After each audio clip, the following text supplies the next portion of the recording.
one day he went outside and he saw a tree. The tree had a few leaves on it, so he started shaking the tree and the leaves fell down. So the Sahaba obviously were waiting for an explanation. They knew that he would not do anything for no reason. So the Prophet ﷺ then addressed them and said, "Did you know that the pain and the aches that your body experiences releases your sins from you much quicker and faster than the way I released the leaves of this tree?" How long did it take me to shake the leaves of the tree? Not too long, instantaneous. But then the Prophet ﷺ said, just even quicker than this, your pains and aches on your physical body will remove your sins from you. So what is he doing? He is developing resistance. Right? He's creating this ability within the mind and the psyche of the Sahaba that if they do come upon difficulty, aches and pains in the body, okay, that are not due to neglect, but they come, and you have difficulties in life, then you should not see these as impediments and hurdles. You should see these as something that's going to make you go towards your destination with more determination. This will add fuel into your tank. It's not removing the fuel from your tank, it's adding fuel into your tank. Then he would say, for instance, that if you have fever, Allah will forgive your sins for that, and if, God forbid, you die because of an incurable disease, you will die like a shaheed. To that extent. So from the small to the big, from the micro to the macro, any kind of difficulty or problem that a Muslim faces in life, regardless of whether it is fi sabilillah or you're just walking down the road, okay, and something knocks you and you hit something and you feel a pain, Allah will forgive your sins for that pain, for that difficulty.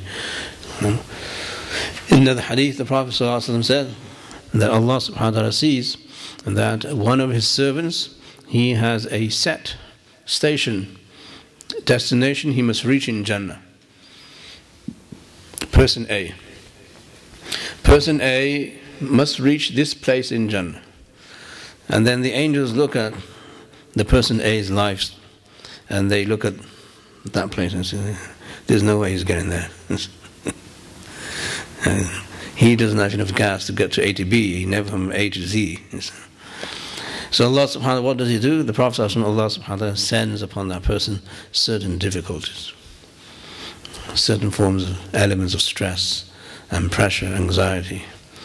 And he is able to be patient then.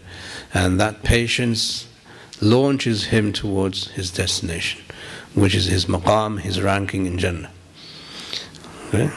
So now, what is now the purpose of Allah subhanahu wa ta'ala sending us down all of these difficulties? Is that so that we are cleansed and we can reach the level of Jannah that Allah wants us to reach. So even though we're not playing ball, we're not complying with what Allah wants us to do, Allah subhanahu wa ta'ala is showing the angels that you can calculate everything you want to. But if I choose that I want this person to reach there, I can make it happen. And you don't know how I can make it happen. So that's why they said, Subhanaka la ilma lana illa ma 'allamtana innaka antal alimul hakim. Right? That quote. The other story you probably heard, just as a footnote, during the time of Sulaiman alayhi salatu wasalam, he was in his audience with his people, and there was a man in the corner of his audience, and an angel walked in. Now the man in the corner didn't know who this person was, and the man who walked in looked at that person and stared at him, and stared at him, stared at him. So obviously the man in the corner became very anxious, agitated. So he came to Sulaiman alayhi salam afterwards and said, you know, who was that person who was staring at me? He said, he was Malakul Maut, Israel. Does that mean my number's up? He said, I don't know, but he was staring at you. So this person said, Ya Nabiullah, could you take me with the powers you have, with the wind, and take me all the way to China? So he said, fine, if that's what you want. So they were in Bayt al-Maqdis, Jerusalem, and he took this person all the way to China, Sulaiman alayhi salam. Right. So the next day, Israel, the angel of death, came into Sulaiman alayhi salam's audience and smiled. And he said, why are you smiling? He said, I didn't know how Allah does things. Allah subhanahu wa ta'ala had ordered me to take this person's life in China, but I saw him sitting with you, so I didn't know how he was going to get from Jerusalem to China overnight. And then now I understand how Allah works. Right? So Allah subhanahu wa ta'ala is saying that I want this person to go all the way to the highest level of Jannah, and it seems that his actions don't warrant that level. So he sends down difficulties, some trials and tests, and he's able to ride those waves, and he's able to sustain that difficulty, and he's patient, and because of his being patient, Allah subhanahu wa ta'ala raises his maqam and his mileage. Okay.